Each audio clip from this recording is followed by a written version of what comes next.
Vážené spoluobčanky a spoluobčania, tisztelt honfitársaim.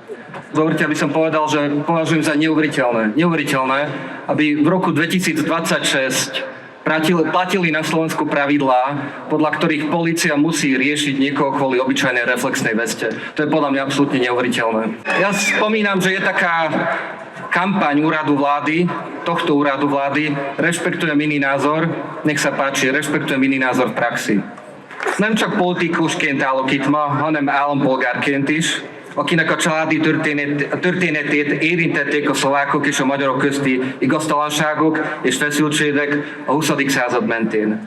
Kassán nőttem fel, és bár volt olyan szlovák rokonom, akivel nem értett egyet, a Máriai Gimi melletti magyar alapiskolára jártam. Ott éltem meg egy kétnyelvű bizonyítványok betiltása körülötti drámát is, és azóta megmaradt az emlékezetben, mennyire fontos az anyanyelven tanulni, és egyáltalán olyan társadalomban felnőni, amely egy nemzetiséget nem ellenségnek tekinti.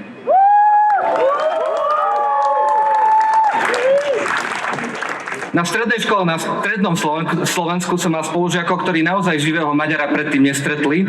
Ako určite mnohí z vás som dostával otázky, akým jazykom sa doma rozprávame, alebo či mám rád Slovensko. Nebolo to zvlášť príjemné, ale dnes si uvedomujem, že tieto nálady vyplývali z politickej atmosféry. Politici, ktorí vládli väčšinu z 90. rokov, verili, že Slovákov utláčali najprv Maďari, potom Češi a čo im teraz treba spočítať. A ak tomu aj neverili, protimaďarská retorika sa im hodila aj politicky. Hovorili o vnútornom a zahraničnom ohrození, aby prekryli vlastné zlyhania, korupciu, styky s organizovaným zločinom alebo zaostávanie za Európskou úniou a našimi susedmi. Nič, vôbec nič nebránilo vládnym politikom na konci novembra povedať: Progresívne Slovensko, Maďarská aliancia, maďarskí právnici, novinári, aktivisti, klopete na otvorené dvere. Konfiškácie sú problém, o ktorom dobre vieme.